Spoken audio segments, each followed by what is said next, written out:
하나님의 말씀 누가복음 15장 말씀입니다.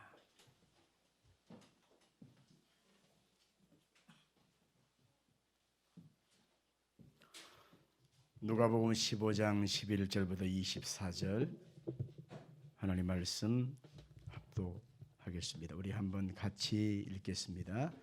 또 이르시되 어떤 사람에게 두 아들이 있는데 그 둘째가 아버지에게 말하되 아버지여 재산 중에서 내게 돌아올 분깃을 내게 주소서 하는지라.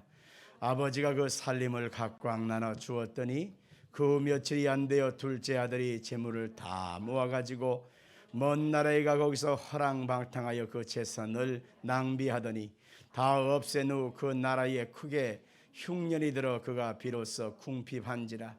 가서 그 나라 백성 중 한 사람에게 붙여 사니 그가 그를 들러 보내어 돼지를 치게 하였는데 그가 돼지 먹는 주연 열매로 배를 채우고자 하되 주는 자가 없는지라. 이에 스스로 돌이켜 이르되 내 아버지에게는 양식이 풍족한 품꾼이 얼마나 많은가. 나는 여기서 주려 죽는거나. 내가 일어나 아버지께 가서 이르기를 아버지 내가 하늘과 아버지께 죄를 지었사오니 지금부터는 아버지의 아들이라 일컬음을 감당하지 못하겠나이다. 나를 품꾼의 하나로 보소서 하리라 하고 이에 일어나서 아버지께로 돌아가니라. 아직도 거리가 먼데 아버지가 그를 보고 측은히 여겨 달려가 목을 안고 입을 맞추니 아들이 이르되 아버지 내가 하늘과 아버지께 죄를 지었사오니 지금부터는 아버지의 아들이라 일컬음을 감당하지 못하겠나이다 하나 아버지는 종들에게 이르되 제일 좋은 옷을 내어다가 입히고 손에 가락지를 끼우고 발에 신을 신기라. 그리고 살찐 송아지를 끌어다가 잡으라. 우리가 먹고 즐기자. 이 내 아들은 죽었다가 다시 살아났으며 내가 잃었다가 다시 얻었노라 하니 그들이 즐거워하더라. 아멘. 오늘 우리가 본문을 읽었습니다. 이 누가복음은 누가 기록했을까요? 누가가 기록했습니다. 사복음서에는 예수님의 행적을 기록하고 있잖아요. 그런데 그 중에 누가복음은 다른 복음서와는 다르게 다른 내용을 기록하고 있는데 바로 이 누가복음과 이 사도행전 누가의 기록입니다만은 이 기록 속에는 놀라운 특징들이 있지요.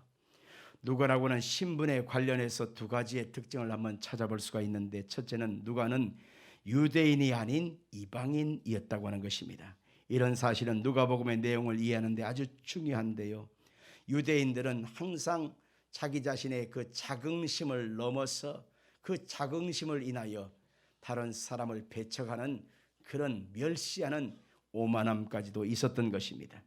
그래서 유대인들은 이방인들을 늘 멸시했는데 사회적으로 멸시받던 사람들, 사회적인 약자들을 끊임없이 멸시를 했습니다. 그래서 그 내용을 기록합니다. 누가복음 10장에는 선한 사마리아인의 비유, 그 다음에 세리에 대하여 탕자의 비유에 대하여, 누가복음 18장에는 가난한 과부와 재판장의 비유에 대하여, 19장에는 삭개오에 대하여, 23장에는 십자가상의 강도, 누구도 인정해주지 않는 그런 사람들의 내용을 독특하게 묘사하고 있습니다. 또 누가라고 하는 사람의 특징을 보면 그 사람은 직업이 의사였다고 하는 것입니다. 의사다 보니까 많은 병든 자, 아파하는 사람을 가까이 대할 수밖에 없게 되었는데 그 의사라고 하는 그 마음, 자비롭고 긍휼이 넘치는 그 마음 속에서 성경을 보다 보니까 우리 예수님께서 성경에 끊임없이 불쌍히 여기는 마음으로 사람들을 가까이 했는데 그 중에 한 대상들이 여자였습니다. 당시의 여자는 남자에게 비해서 아주 형편없이 인정받지 못하는 사람들이었습니다. 그래서 남자들만 수요를 세고 그리고 여자들에 대해서는 실상은 한 묶음으로 늘 묶어버리는 것을 볼 수가 있잖아요. 그래서 누가복음 2장에 보니까 엘리사벳과 마리아를 등장시키고 여선지자 안나라고 하는 분도 등장시킵니다. 나인성 과부의 얘기를 기록하기도 하고 또 예수님을 섬긴 사람들이 가까이 섬긴 사람들이 바로 여성들이었던 것을 고백하고 있습니다. 누가복음 10장에는 마리아와 마르다 자매를 소개하기도 하고 16장에 보니까 부자와 나사렛 비유를 늘 말씀하고 있는데요. 거기에 보니까 부자라고 하는 사람의 이름을 거론하지 않습니다. 거기에는 나사로라고 하는 헌데를 앓고 있는 가난한 거지 얘기를 거기서 하고 있어요. 부자 이름을 기록해 놓지 않은 것은 바로 뭡니까? 바로 하나님께서 지금 보고 있는 사람은 나사로다라고 하는 것에 힘을 싣고 있는 것을 보게 됐지요. 오늘 보면 우리가 읽은 이 누가복음 15장 탕자 이야기입니다.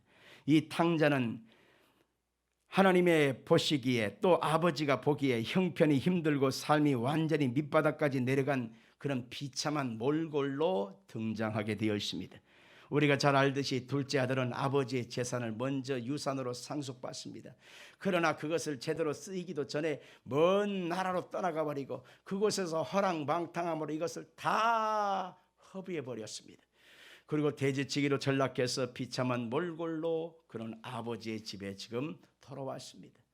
도대체 이 사람은 사람 같지도 않고 도대체 아버지에게는 불효 막급한 아들일진데 아버지는 그를 금방 알아보고 끌어안아주고 입을 맞추고 더러운 옷 뺏기고 새 옷을 입히고 손에 가락지를 끼워주고 새 신발을 신겨주고 살찐 송아지를 끌어다가 잡는 그 모습을 보게 됩니다. 아무것도 내세울 것 없고 참으로 자랑할 것도 없는 자기의 의가 아무것도 없는데도 불구하고 아버지여 나를 품꾼의 하나로 여겨주소서 나는 자격이 없습니다 라고 말하는 그 회개 한마디에 아버지는 용서하고 그리고 포용하시는 모습으로 다가오신 것을 볼 수 있습니다. 그러나 집안에서 이루어진 일에 대해서 전혀 알지 못한 채 늦게까지 일하다가 지금 돌아온 큰 아들이 집안에서 풍악 소리가 나는 소리를 듣고서 종들에게 물어보니까 둘째 동생이 들어왔다는 것입니다. 그래서 그 아들을 기뻐하여 잔치를 벌였다는 얘기를 들으니까 너무 화가 미치는데 요즘 말하면 열받은 것입니다. 그래갖고 집 안에 들어가기를 거부하니까 아버지가 또 나와서 빨리 들어가자니 아버지 이럴 수가 있습니까? 아버지의 재산을 창기와 함께 먹어버린 저 사람 같지도 않은 인간을 어떻게 아버지는 저렇게 환영해 줍니까? 나와 내 벗으로는 염소 새끼라도 주어서 한 번도 즐기게 하신 일이 없더니만 이럴 수가 있나요? 너무합니다. 그리고 집에 들어가기를 거부할 때에 아버지가 이렇게 말합니다. 무슨 소리냐? 네 동생은 죽었다가 살았으며 잃었다가 다시 얻었기 때문에 내가 마땅히 기뻐하고 즐거워하는 것이 마땅하지 않겠느냐? 라고 하시는 내용이 이 누가복음 15장의 탕자의 이야기입니다.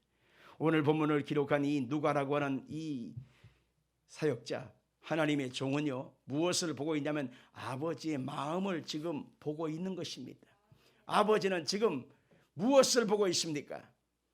망가진 인생, 완전히 몰고 비참한 인생, 아무리 내세울 것 없는 인생일지라도 회개하고 돌아오는 순간에 아버지의 은혜와 긍휼을 기다리고 사모하는 그 영혼 속에 한없는 용서와 한없는 포용하시는 자비로우신 아버지의 모습을 말하고 있는 것입니다. 포용과 용서라고 하는 단어는 우리가 살아가는 데 반드시 있어야만 하는 것입니다. 어느 누구도 용서받지 않고 포용을 거부할 수 있는 당당한 의의를 가진 사람은 아무도 없는 것입니다. 존 브롱만이라고 하는 사람인데 지난 2000년 동안에 위대한 발명이라고 하는 책을 쓰는데 그 책 내용에 보니까 인류 문명에 있어서 위대한 발명품들은 이런 것이다 라고 하는 것을 거론하는데 그 중에 하나를 거론하는 것이 바로 뭐냐면 지우개입니다. 여러분 알다시피 지우개 별거 아니잖아요. 근데 그 지우개가 위대한 발명품 중에 하나다라고 말을 했습니다. 만약 지우개가 발명되지 않았다면 문화와 도덕과 과학과 예술이 요즘같이 위대한 완성들을 보여주지 못했을 것이다 라고 지우개를 예찬하고 있습니다. 예를 들면 지우개가 없었다면 음악을 작곡하다가 어때요? 다 완성했는데 틀렸어요. 그러면 어떻게 할 수가 없지 않습니까? 그러면 쫙쫙 찢어버리고 다시 시작하려면 얼마나 힘이 듭니까?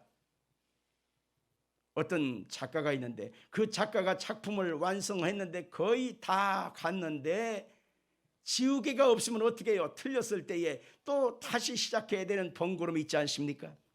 어떤 사람이 화가가 있습니다. 이 화가가 밑그림을 그리는데 이거 번번이 내가 원하지 않는 모습으로 그려지는 거예요. 그러니 어떻게 해요? 쫙쫙 찢어버리고 또다시 시작한다면 얼마나 시간 낭비하겠습니까? 그런데 지우개를 통해서 그 부분만 살살살살살 지워버리고 그리고 다시 이어가게 되면 얼마나 효과적이고 완성도가 높지 않겠습니까? 노래도 있지 않습니까? 가수 중에 전영록이라고 하는 가수가 있는데 우리 종실 아내가 잘 알아요. 근데 그 전영록이 노래를 불렀습니다. 사랑을 쓰려면 연필로 쓰세요. 사랑을 쓰다가 틀리면 지우개로 깨끗이 지워야 하니까. 참 그렇게 하다 보니까 그 사람이 그렇게 됐나 봐 모르겠습니다만 우리 인생도 마찬가지입니다. 어느 누구나 태어나서 죽을 때까지 완벽한 사람이 어디 있습니까?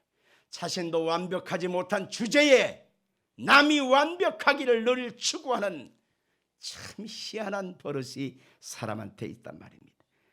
넘어지고 쓰러지고 자빠지고 진흙탕에 뒹굴고 실족하고 이제는 안 해야지 결심하고 또 결심하지만 우리는 늘 지우개로 지워야 될 우리 아픈 흔적들을 가지고 살아갑니다. 그렇기 때문에 우리에게 용서와 포용이라고 하는 지우개가 반드시 있어야만 하는 것입니다. 사랑하는 성도 여러분, 우리가 허물을 용서해 줄 때에 포용해 줄 때에 지우개로 지운 것처럼 그 사람의 인생을 다시 시작할 수 있는 다시 출발할 수 있는 그런 기회를 우리가 줄 수가 있는 것입니다. 사랑은 용서와 포용의 열매인 것입니다. 그래서 용서하지 않고는 사랑할 수가 없는 것입니다. 사랑도 용서도 포용도 회개라고 하는 과정을 통해서 생기게 되지 않습니까? 그래서 회개하면 하나님은 반드시 용서와 포용의 열매를 통해서 우리 인간을 대하시는 것을 볼 수 있습니다. 누가복음 17장 3절 같이 읽겠습니다. 너희는 스스로 조심하라. 만일 네 형제가 죄를 범하거든 경고하고 회개하거든 용서하라. 마태복음 6장 14절 이하에 너희가 사람의 잘못을 용서하면 너희 하늘 아버지께서도 너희 잘못을 용서하시려니와 너희가 사람의 잘못을 용서하지 아니하면 너희 아버지께서도 너희 잘못을 용서하지 아니하시리라.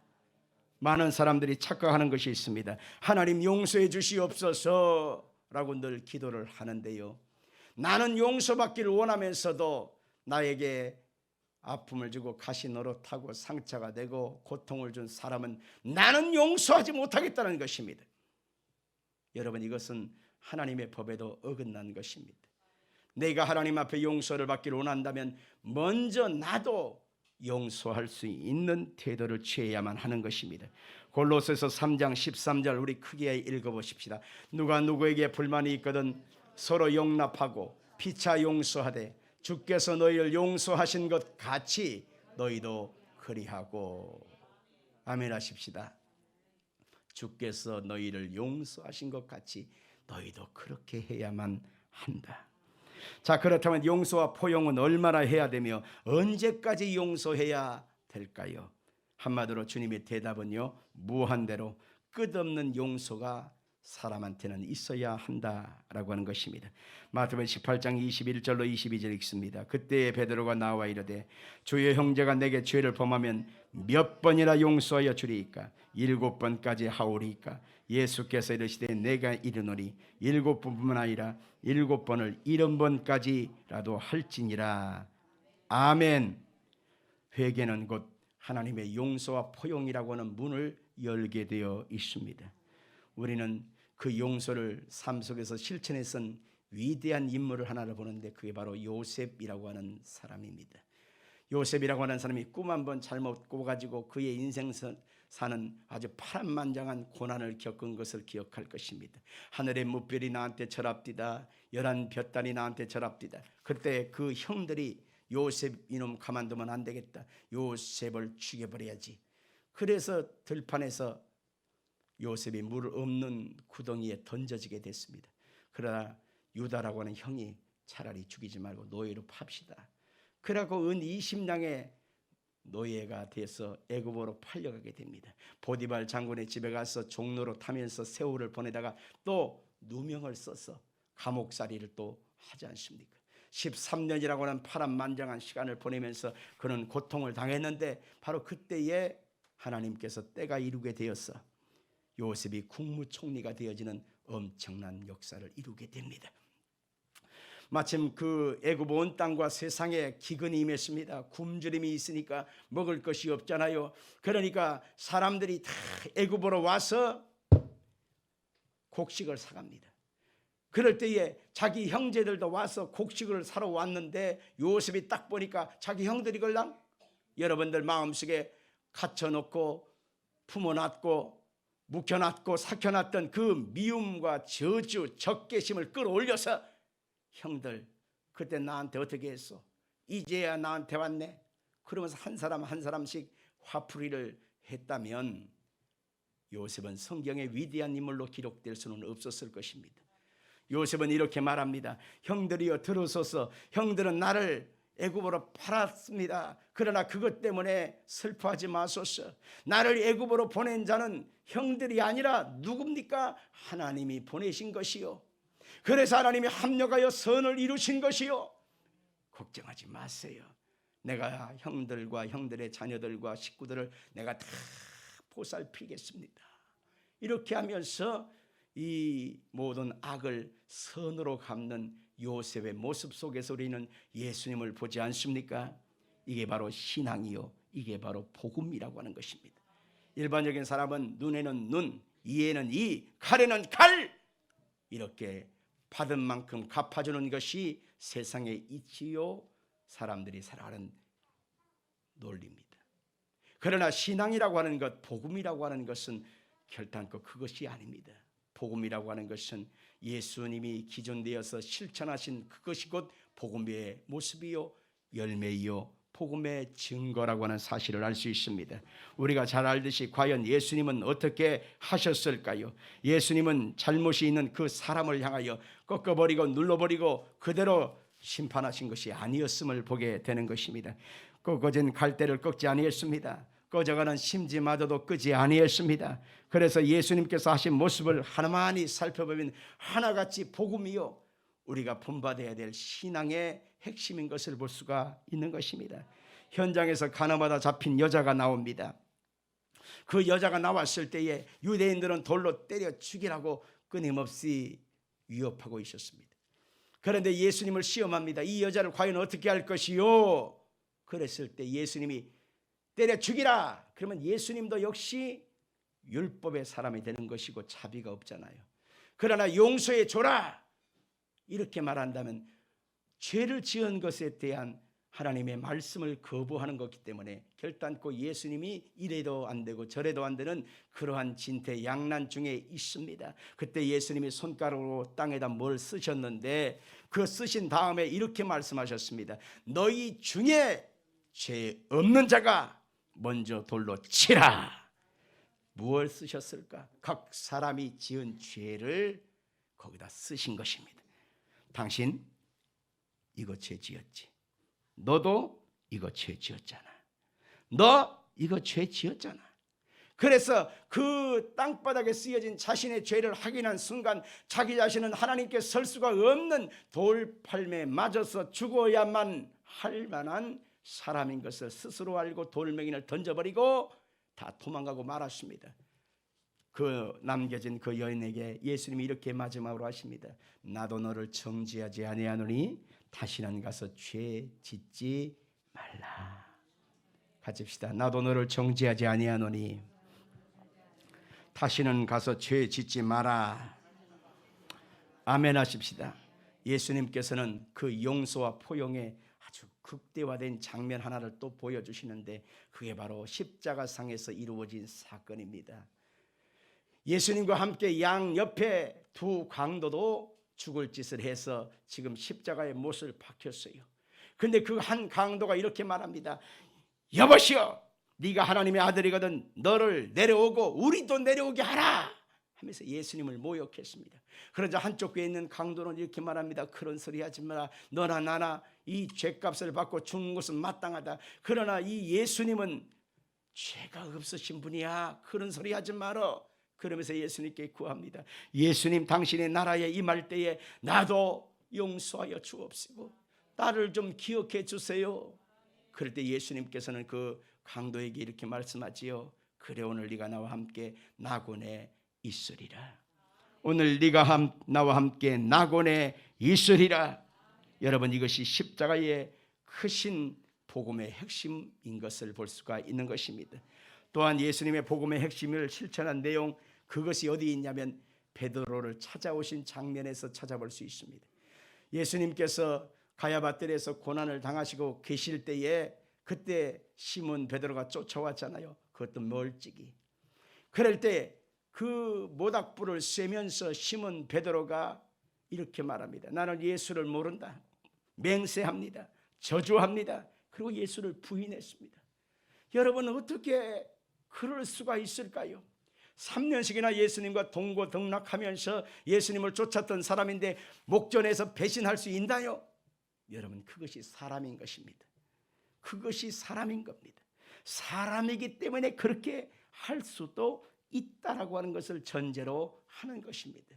여러분, 우리가 살아갈 때에 우리 주변에서 나와 친했던 사람, 아는 사람, 정말 저 사람과 나와는 막역한 사이다. 정말 저 사람은 의리에 살고 죽는다. 그러면서 믿었던 사람이 어느 순간에 나에게 등 돌리고 손바닥 뒤집기를 할 때에 정말 마음에 큰 충격이 되지 않습니까? 꼭 기억해야 될 일은 사람이 사는 세상에는 그런 일도 있다라고 하는 것입니다. 같이 한번 해보십시다. 사람이 사는 세상에는 그런 일도 있다. 예, 그렇습니다. 사람이 사는 세상은 그런 일도 있습니다. 그런데 그것을 뛰어넘어서 예수님이 부활의 몸으로 베드로를 찾아오셨습니다. 그리고 모닥불을 쐬면서 그 베드로에게 묻습니다. 야, 이놈아, 나를 좀 쳐다봐. 네가 사람이면 그렇게 하면 안 되지. 네가 나한테 그렇게 하면 안 되지. 너 그럴 수가 없어 하면서 예수님을 책망했다면 예수님도 여러분과 저와 똑같은 인간에 불과한 것입니다. 그러나 그분은 하나님이시고 그분은 부활의 생명을 얻으신 영생의 주님이시기 때문에 어떻게 하셨나요? 그분은 요한의 시몬아, 네가 나를 사랑하느냐?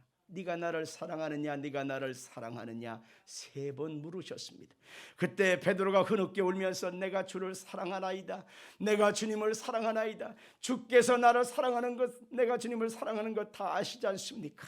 하고 통곡하는 모습을 보면서 그래, 내 양을 먹이라. 내 양을 먹이라. 내 어린 양을 먹이라 하시면서 그를 다시 한번 포용하시는 주님의 음성이 그 속에 있었고 다시 한번 복음을 위해서 일어설 수 있도록 하나님이 다시 한번 붙잡아 주신 것을 볼 수 있습니다. 이 용서와 포용은요, 사람을 회복하게 만드는 놀라운 힘이 있습니다. 사람은 마음속에 눌린 이 자책감을 자기도 알고 있어요. 양심이 말을 하거든요. 뜨끔거리거든요. 그래서 말을 하고 있는데 바로 그 뜨끔거리는 인간 앞에 주님의 마음을 가지고 복음을 가지고 그를 포용할 수 있다면 그 사람을 다시 한번 살리고 회복할 수 있는 기회를 제공하는 것입니다. 우리가 기도의 응답도 받는 것도 용서와 포용의 사람을 통해서 주시는 선물인 것입니다. 여러분들 역대하 7장 14절 이하를 한번 같이 볼까요? 내 이름으로 일컫는 내 백성이 그들의 악한 길에서 떠나 스스로 낮추고 기도하여 내 얼굴을 찾으면 내가 하늘에서 듣고 그들의 죄를 사하고 그들의 땅을 고칠지라. 이제 그곳에서 하는 기도에 내가 눈을 듣고 귀를 기울이라. 아멘. 기도할 때 하나님 앞에 악한 길을 떠나고 겸손해지고 회개하고 하나님의 용서를 구하는 순간에 하나님은 그 사람에게 회복을 주시고 주님이 사함을 주시고 고쳐주시는 역사를 베풀어 주신다 그랬습니다.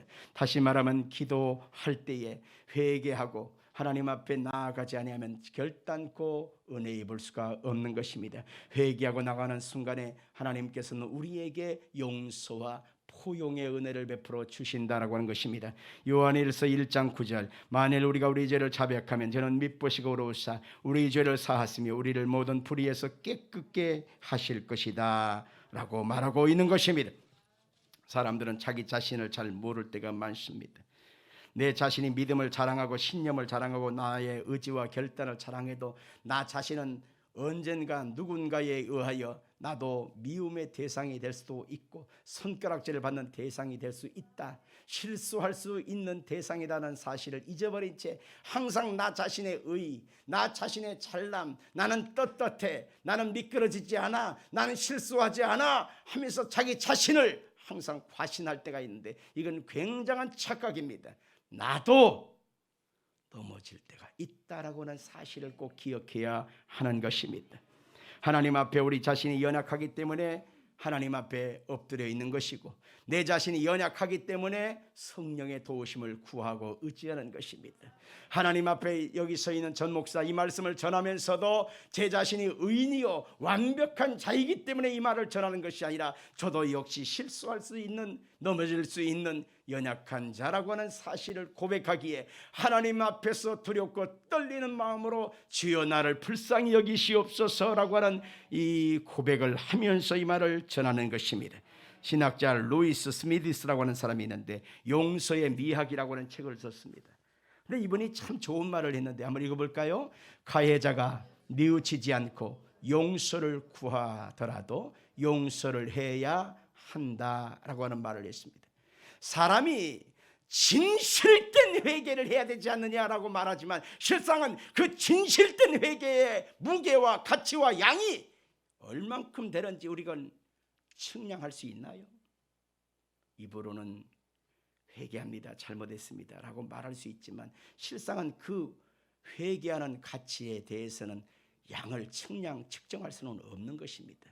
일단은 용서를 구하면 용서해 줘야 하는 것입니다.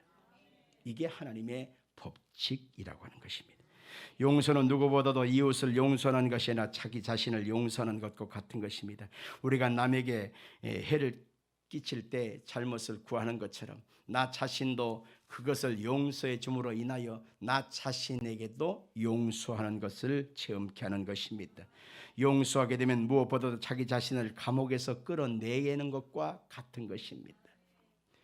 여러분들 새가 세 장에 갇혀 있습니다. 사방이 철망으로 딱 막아져 있지요. 그러나 그 철망의 문을 딱 열고 안에 있는 새를 바깥으로 딱 내보냅니다. 탈출시킵니다. 그러면 그 새는 자유로워지지 않습니까? 그런 것처럼 내 자신의 마음속에 품고 있던 미움이나 서운함이나 내가 누군가를 향하여 오해된 마음이나 마음의 적개심, 어떤 마음의 괴로움들, 이것을 그대로 품고 있으면 나 자신은 나 자신의 그 감옥에 갇혀 있는 것과 같은 것입니다. 그래서 기도도 안 되고 찬송도 안 되고 평안도 없고 잠도 못 자고 그 사람만 그런 것이 아니라 나도 역시 잠을 못 잡니다. 나도 역시 밥맛이 없고 나도 역시 일이 손에 잡혀지지 않고 평안치가 못하는 거죠. 그래서 나 자신을 스스로 해방시키는 방법이 바로 뭐냐면 용서와 포용이라고 하는 것입니다. 우리가 바꿀 수 없고 잊을 수도 없는 과거의 상처를 치유하는 유일한 방법이 바로 용서와 포용입니다. 용서하지 않는 사람은 과거에 묶여서 더 이상 앞으로 나아갈 수가 없습니다. 마음의 용서와 포용하는 마음이 없는 상태에서 좋은 음식을 본듯 맛이 있겠어요? 아무리 좋은 것을 본들 예쁘다 라고 공유할 수 있겠어요? 아무리 좋은 옷을 입은들, 아무리 좋은 환경이 우리에게 다가온들 아무런 기쁨이 없습니다. 왜? 나 스스로가 감옥에 갇혀 있기 때문에 그런 것입니다. 과거에 묶여있는 삶을 다시 움직일 수 있는 것은 용서와 포용밖에 없습니다. 스미디스 박사는 용서할 때 우리는 하나님의 손을 잡고 미래를 향해 문을 통과하게 되며 우리를 기다리고 있는 가능성 속으로 걸어갈 수 있게 된다라고 하는 참 좋은 말을 했습니다. 내 자신이 용서하고 내 자신을 누군가에게 포용하고 너그러움으로 다가가면 앞으로 우리 가운데 다가오는 미래의 가능성 속으로 우리가 걸어갈 수가 있다, 그 얘기입니다. 발전성 있는 인생이 되고 마는 것이죠. 사랑하는 성도 여러분들, 오늘 우리는 다 주님의 부르심을 받아서 주님께 나올 때에 죄인 아닌 상태로 온 사람은 없습니다. 모두 다 천부의 의지 없어서 손들고 옵니다라고 하는 찬송을 부르면서 하나님께 나왔던 사람이요. 그래서 그 고백 속에서 하나님이 우리 가운데 한없는 용서와 한없는 포용으로 우리를 품어 주셔서 오늘 여러분과 저는 하나님을 아버지라 부를 수 있고 예수님을 주님이라 부를 수 있게 되고 하나님의 은혜를 누릴 수 있게 된 것입니다. 그렇기 때문에 내가 받은 만큼, 받은 은혜만큼 나도 표현할 수 있어야 하는 것입니다. 4월 17일 셋째 주일은 부활주일입니다. 주님의 부활의 영광에 참여하려면 용서함과 포용을 하시는 주님의 마음의 삶에 실천하고 본받아야만 하는 것입니다. 부활의 날 성찬에 참여하려면 주님의 한없는 용서하시는 그 마음을 나도 실천할 수 있어야 하는 것입니다. 고린도전서 우리 가운데 알려주는 그 성찬 정면에 뭐라고 말하고 있습니까? 자기 자신을 돌아보고 성찬을 참여하라는 것입니다. 그렇지 아니하면 자기 죄를 먹고 마시는 죄를 범하는 것이다 라고 성경은 말하고 있습니다. 사랑하는 성도 여러분, 예수님이 부활하신 것은 바로 우리의 죄만 위하여 주님이 부활한 것이 아니라 우리의 과거의 죄, 현재의 죄, 미래의 죄, 그 속에 파묻혀 있는 우리의 미움과 정죄와 저주와 끊임없는 손가락질하는 악한 악심으로부터 우리를 해방시키기 위한 주님의 놀라운 역사였던 것입니다. 그 부활의 생명이 여러분 속에 있길 원한다면 아직도 여러분 마음속에 아직 도사리고 있는 그 독보석 같은 이 미움과 정죄의식에서 여러분 다 해방되기를 바랍니다. 이제는 축복의 입술로, 이제는 하나님의 소망의 입술로 쓰임받길 바라며 여러분의 손은 따뜻한 온기가 있어 너그러움으로 손을 잡아줄 수 있는 복된 역사 있게 되기를 주 이름으로 축원합니다.